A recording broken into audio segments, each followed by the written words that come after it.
you have a lot of hats as a gamer. So you love the RPG, MMORPG world, but you're also a big shooter guy. Can you explain to me what fun in a shooter context is? And we'll talk about Overwatch as a specific kind of fun. Maybe you're also a huge fan of the ultra realistic shooters, Call of Duty. What is the definition of fun there? There's a lot of skill and mastery. Off the cuff, flippant comment would be clicking heads. I'm just trying to click heads. Okay. There's an intimacy also Thanks for the sub, to the Topanga. first person camera. And now not all shooters are first person. There's a large trend these days to third person. Bro, I've told you guys this a couple times in the last few weeks. I feel like such a boomer. It's embarrassing, but like, bro, I can't play first person games without getting nauseous. I can play for a little bit, but if I play for too long and I'm jerking the camera around first person, I just feel like I'm gonna vomit. It's so brutal. Even with all the settings, FOV, motion blur, blah, blah, blah, I've tried all that. Dude, it's so rough. So I have to play third person. Even when I did my Oblivion playthrough last year, I had to play Oblivion in third person, and it felt so wrong because I'm like, literally, I'm gonna let this play through, and I got some lunch. W Shannon. This is the single player versus multiplayer section. I was gonna skip it, but maybe I'll eat lunch while this is going. And then the next one is how Blizzard made great games into online toxicity into why Titan failed. So I think all three of these I'm really looking forward to. Anyway, living in the world as that being, you can look at your hands, and it's that pure visceral test of skill of, can you click on the thing fast enough? And when it's PvP based, that's coming at you. Could you lay out for people who don't necessarily know what PvP and PvE is, and single player, multiplayer, massively online multiplayer? So PvP is player versus player. So that means a combative, if Lex and I are up against each other, we're attacking each other. We call that PvP. You can get killed by another player. Mm-hmm. Player versus environment is anytime you're shooting computer-controlled opponents. So if it's a game about dragons, the dragon is the environment in PvE. And we should say that PvP and PvE, the P might be multiple players. So it could be 5 versus 5, 6 versus 6 for PvP, and for PvE it could be like raids where it's multiple people, large groups of people going against the AI. Yep. So single player, that's a game that you play totally by yourself. Like, you don't play with anybody else. You can't play with anybody else. It's not networked to play with other people. For example, I'm playing a game called Story of Seasons right now on the Switch, which I just play by myself. I have my farm. There's a town. I'm meeting people in the town, and no one can come and join me and interact with that. So it's a very controlled experience. Single player games are very difficult, or they can be very difficult and expensive in terms of production to create. Like, if you think of a game like Uncharted or Last of Us that's made by Naughty Dog, like, those are kind of the preeminent best single player games you could talk about. They're very handcrafted. Every experience is made just for you. One up from that is what I call co-op. And these terms become interchangeable, so I'm using some semantics here. But co-op is any cooperative experience that we can play together, but we're sharing an exact same experience very intentionally. And it's me sharing that experience only with other people that I know. So a great example of a cooperative game, maybe one of the best of all times, was Left 4 Dead, which is a game where you and 3 other people go in and you fight like hordes of zombies, and you try to progress through to the end safe room. It's a very cooperative experience.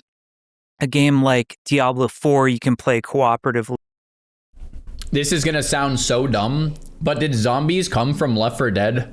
Like Call of Duty zombies? Probably. Oh, it didn't. Which one was first then? Did Left 4 Dead come from zombies? No, just similar timing. Oh, so they're not the same thing. The way he explained it made it sound like very, very similar. No zombie game is still yet to come close to Left 4 Dead or Left 4 Dead 2. Oh, I see. They sounded pretty darn similar in like similar time periods. I don't know if they were motivated by each other at all. With other people. Now, one up from that is multiplayer. Mm-hmm. And that's when you're engaging with strangers who are in the same world that you might not have the same cooperative goals as. You might have very opposed goals to them. You might PvP them, or they might just be random strangers that you pass in a town or city and never see again. And then massively multiplayer, which is what the MMO online sort of stands for, massively multiplayer online game. That's when you're breaking into thousands of players. And the world's become really, really big at that point. And by the way, we should say that the co-op could be remote connection, but there's also, what would you call that, couch co-op, where you have two people. Some games really designed well for the experience of two humans sitting together and playing the game together. Yeah, which is a really tricky thing to design for, but if it's done well, it's a really fulfilling experience. Like with a friend, with a loved one, you can like play a game together. And Diablo 4, I should say, is an example of a game that does that really well. They do couch co-op, like two people can play Diablo sitting together, and there's a real intimate experience in that. Couch co, it's funny because it actually like predates the couch. Even some of those old arcade games, yeah, like would have two joysticks on them, and then you could play with somebody else. Or there's famous game Gauntlet had 4 joysticks and 4 people playing together.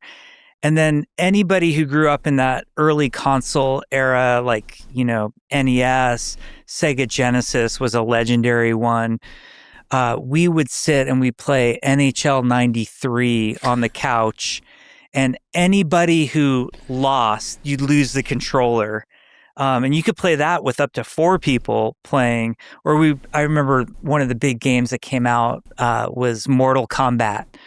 And we would play Mortal Kombat on the Sega Genesis. And it was the house rules were, whoever lost. So whether you were in your college dorm or just somebody's apartment and there's 5 people there, you're constantly cycling everybody in and out. But there's just a magic to multiplayer of engaging and sharing in the experience with other people. That's why I've never made a single player game. I have great admiration for them. I don't know if I could do it. The challenge, the reason I love multiplayer so much, the way I describe being a game director or game designer on a multiplayer game, it's like, imagine if you were going to be a movie director and you were going to have all these actors and set designers and props and, writers and scripts and all of this stuff. And your goal was to get a certain movie made. But we're going to ask you, the director, you're going to leave the room. You can set it all up ahead of time. And then you're not allowed to be there or talk to anybody involved in it. Mm-hmm. And now you need the actors to have an experience. And it's just kind of the wildest, funnest experiment. From a designer creator perspective, because you don't know what the players will create. So that's fun to see. You lay out the chess. So we're talking single player versus multiplayer here. And generally I like multiplayer too, although single player can be fun sometimes. What I want to do another distinction, and I heard Reckful say this once a long time ago, and he said you have single player, you have multiplayer, but when you're a streamer, it's this third element that makes it even more fun, because everything you do in this online world, you're sharing it with everybody watching as well. So it's you're playing the online game with other people, but then sharing it with other people online. And on top of that, you can also play with everyone who's watching online if you do a viewer raid or a viewer dungeon or anything like that. And that's what makes streaming so special, is it's going even beyond. So playing off stream, I've found just doesn't hit the same or feel the same. I mean, it's been a long time. It's just kind of like you do something crazy and it's like, oh, did you see that? And I'm thinking like, oh, I wish I was recording or I wish I was streaming. But maybe that's just streamer brain. But anyway, I feel like it pushes a whole nother level when you start streaming, man. Board, you lay out the world and then you get to watch what they create together.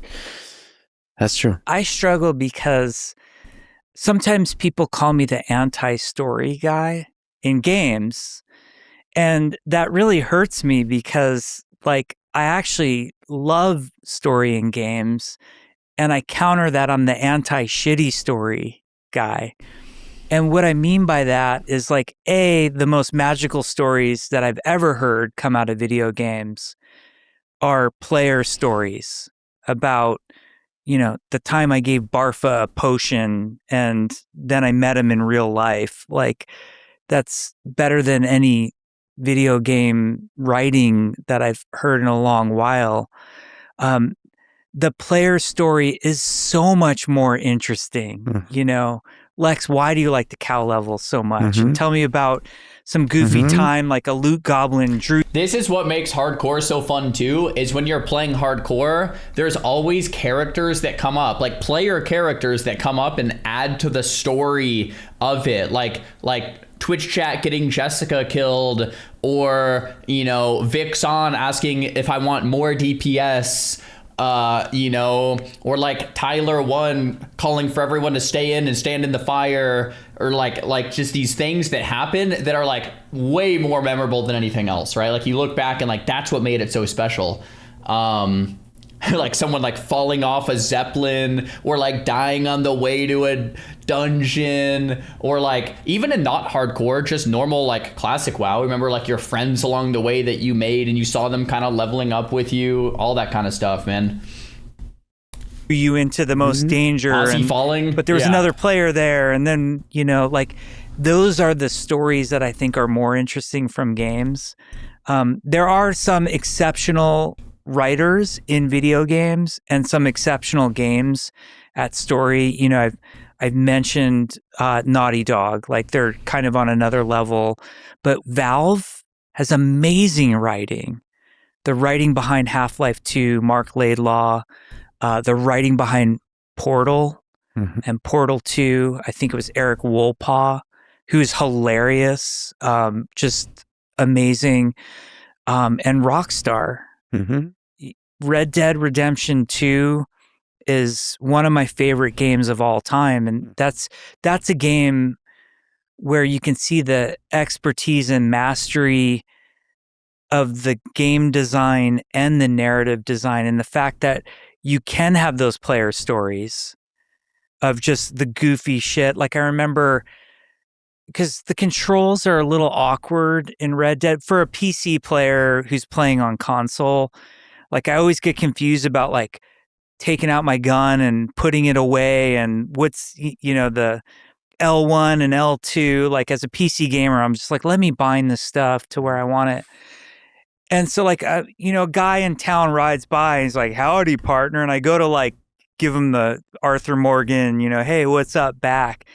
And I just whip out my sawed-off shotgun and like blow his fucking head off. And then the whole town is like, suddenly dude. I'm like, I'm wanted and I'm being chased, and then there's a train that like takes out the posse, and it's like those stories. And the fact that Red Dead can have, you know, this like touching, heartbreaking story of Arthur Morgan and his journey, but you can also have, you know, the player story of blowing off the poor guy. That's a combination. And then Rockstar does a really good job with, you know, even in Grand Theft Auto with the radio, it could be kind of a side aspect of the game.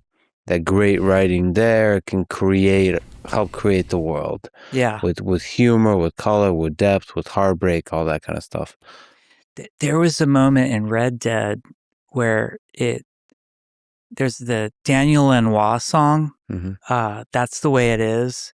I love Daniel Lanois. So the fact that somehow Rockstar landed him and like was able to get that song out of him. And there's this moment where you're like riding back and they start that song. And everything up to then had been and gorgeous, like more of a score. There's Woody Jackson, who's like a really amazing game composer. He had done the score for that. And so nothing had been like lyrical with words. And then they play the Daniel Lanois song, and there's like the quotes are coming back from like Dutch. I haven't played. I watched Savix play a little bit, but not like a crazy amount. So maybe we'll have to do this as well. And Arthur Morgan, and I'm just like, God damn, this is art. You know, this is like, I know it's supposed to be entertainment. I know it's a business, but the top of the pyramid is art, and it just hit me emotionally. Yeah, there's certain games where, you know, I mean, that moment. And you just imagine the number of people who shed a tear during that moment. Then that's just a reflection of how much you're invested into this world, into these characters. That's a beautiful thing. I have to ask you about this image that you sent me. It's super cool. So yeah, I would love it if we could nerd out about it a little bit. The zone flow for the original World of Warcraft. There's a bunch of zones. It'd be awesome if you kind of talk through how like this world is built. Take me to that time when you're designing this before anyone else got a chance to play it. All WoW stuff, it would start from that inspiration of Chris and the world. And, you know, it's so fun hanging out with Chris because we had whiteboards all over the place. And, you know, hey, Chris, we should make Eastern Kingdoms. What do you think it should be? And he would just tell you the story of each of these as he's just drawing. And Chris is a really talented artist. Sick, dude. So the map would be gorgeous. I have lots of like photographs of Chris maps. Wait, Kalimdor was like undermined sunken lands? Kalimdor is like this?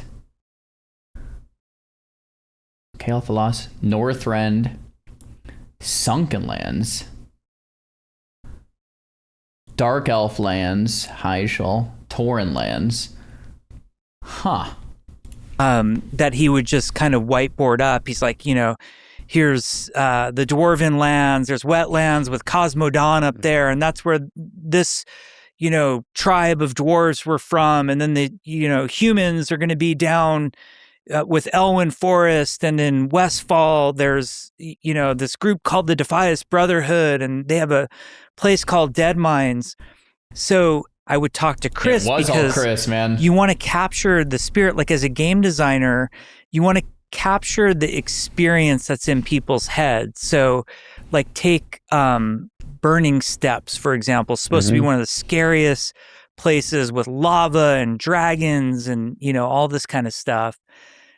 That doesn't feel like where you want to start. It feels like where you want to end. So you kind of work the world flow in a way that puts that at the end. But there was also kind of some magic to the original starting areas where we gave the dwarves and the humans a free flight path between the dwarf hometown was called Ironforge, the human hometown was called Stormwind, and we allowed you to fly for free. So like these little newbies who were, you know, level 5 or something, if you played a dwarf and I played a human, I'm like, oh, Lex, don't worry, I'll come. You know, I'll come to Ironforge and we'll hook up and I'll just fly out to you, which is the magic of World of Warcraft. You have to fly over Burning Steps. And does human get dwarf? If you make a human, do you get Ironforge flight path? No, you totally have to get it. Right? You totally have to run and get the flight path. You don't get it right away, right? No, it's the tram. Well, yeah, you have the tram. But he's saying maybe this predated the tram? I don't know. Maybe he means the tram. I mean, he's literally talking about flying over Burning Steps in Searing Gorge. Or maybe he's just talking about once you go through the tram and get the flight path, then it doesn't cost gold, but doesn't it? If you fly from Ironforge to Stormwind, does it cost money? I think it does. Unless I'm mistaken. Yeah, it's like 50 copper or something. Maybe he's talking about like in the beta or something. It was different, maybe predating the tram. He said free, maybe no charge. I mean, it was definitely like 50 it's like 50 copper or something, I think. Maybe it was just before. Searing Gorge, and you look down and you're like, holy shit, that looks scary and dangerous, and it plants that seed of things to come. So you've designed some incredible quests. Is there any that stand out that you're proud of, ashamed of? I mean, you are famously have designed the Green Hills of Stranglethorn quest. Oh gosh. One of the most infamous quests in the No way, bro. history of WoW, of gaming, where you had to collect a bunch of pages. This would be a Jeff quest. This would be. Because he's like, yeah, bro, I love killing the same mob for 8 hours. And like, he loves just like grinding the same. It's like, yeah, bro, let's just try to get all the pages and chapters together. It makes sense. Green Hills of Stranglethorn. Bro. Maybe can you comment on that one, or any quest that you just springs to mind? Green Hills of Stranglethorn holds a lot of emotional value for me because amongst WoW players back in the day, it was unanimously hated as one of the shittiest, most annoying quests. But it holds a really special place in my heart. First of all, it's one of the few times that I just like wrote a short story that's actually in the game. It's me paying homage to Hemingway. And the guy who gives you the quest, his name is Hemet Nessingwary, which is just me rearranging the letters of Hemingway. There's another quest giver there that's Kerouac's name, also mixed up. And then it was the typical hubris of a junior game designer who thinks he's clever but is actually a dipshit. That's the Green Hills of Stranglethorn, like, summed up. So it's like I wrote the story over, like, it was... I've never actually read the story. Every time I usually abandon the quest because I'm like, I'm not going to do this. And like, I'm not here long enough to actually collect all the pages. And I'm usually a solo self-found player, so I don't buy them from the auction house or whatever, or get traded them. No handouts at Tuku, by the way. So I usually, like, I haven't actually finished this to read it. And now I feel like I need to. Winter break, like everybody was gone, and I just was so happy to be in the office. You know, I'm at Blizzard by myself, writing late at night. And the whole idea, and this is very much what I call ant farm designer, which is bad, which is, you know, you're the game designer who's playing God, and players are the ants in your ant farm, and you want to see what they're going to do, which is not the correct way to be a good multiplayer designer. But I hadn't learned that yet. And there's a really great famous Sid Meier quote, where it says there's 3 types of fun: fun for the player, fun for the designer, and fun for the computer. And we catch ourselves. We're like, you know, we got to be really careful. It has to be fun for the player, not fun for us. So this Green Hills of Stranglethorn quest was like an ant farm design of, I'm going to write this, honestly, probably pretty shitty story. I haven't read it since 2003, so God only knows if it's any good. But I wrote the story, and then I divided it up into all of these different pages. And the quest giver, Hemet Nessingwary, wants you to put together, like, the story's like he wrote this book, but then the pages got scattered across Stranglethorn Vale. And when you're doing quest design, you're really thinking about the player flow, and you're directing them from quest giver hubs out into these destinations, and you want them to do all the destinations. But sometimes we would do these bridging quests where you could do anything in the zone, and it sort of had this overlap. And so the pages of Green Hills of Stranglethorn could be looted off of any creature anywhere in Stranglethorn Vale. And it was kind of like that McDonald's Monopoly game where you have to have all the pieces or else you're not going to win. But where I really went south, I don't think the idea in a vacuum is horrible, But where this really fell apart was the interface of World of Warcraft wasn't set up. Like the pages didn't stack. True. There wasn't a dedicated container to put all the pages in. So players had very limited bag space. Yeah. And as they're fighting in Stranglethorn Vale, I'm just shitting up their inventory. Yeah. With all of these pages. And they only needed so many. Like you might get unlucky and you have like 3-page 5s that are just junk in your inventory, and I might have like 8-page 6s. And then everybody, and this was the goal, like the designer trying to puppeteer everybody in Stranglethorn chat is like, hey, I'm looking for a page 6. Anyone got a page 3? But that's actually kind of cool, though. It gets people talking and interacting and trading and like looking for page 3. It's like, oh, I have duplicates of that, but can I trade you for page 9 or whatever? That's actually kind of cool. But yeah, the inventory problem, like, bro, every time I do the quest, I just vendor them all. It's like, bro, I don't have room for this, man. And that was like my fantasy as a designer of like, and then they're going to be social. I also play solo self-found, so I can't trade anyway.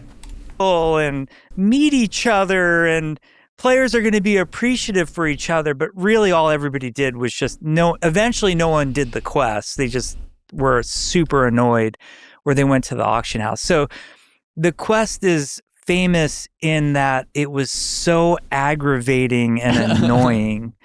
And it just became a way, it not only became a way for me to learn from my mistakes, but because I was very open with the fact that I didn't think it was good and that the quest had failed, it opened the door for us at Blizzard to be critical of our own work. Like, it's always easier if you're the first one to go out and say, hey guys, I think I made one of the shittiest quests in the game and here's why. And then it sort of challenged people to make better versions of it. I mean, again, you continue to speak with so much humility, but WoW turned out to be one of the biggest games of all time. True. Both in terms of popularity, how many players play it, revenue, and critical acclaim. And then you rose to become a game director of WoW, helping release Wrath of the Lich King, which by many is considered to be the greatest expansion. I mean, there's a million questions I can ask here, but maybe this is also a good place to ask about the famous Blizzard polish. So Blizzard as a company has historically, and you were certainly... Okay, so we just finished up the single player versus multiplayer segment. Now we're getting into the segment. It's cut off. I think it's just how Blizzard made great games. Let me see.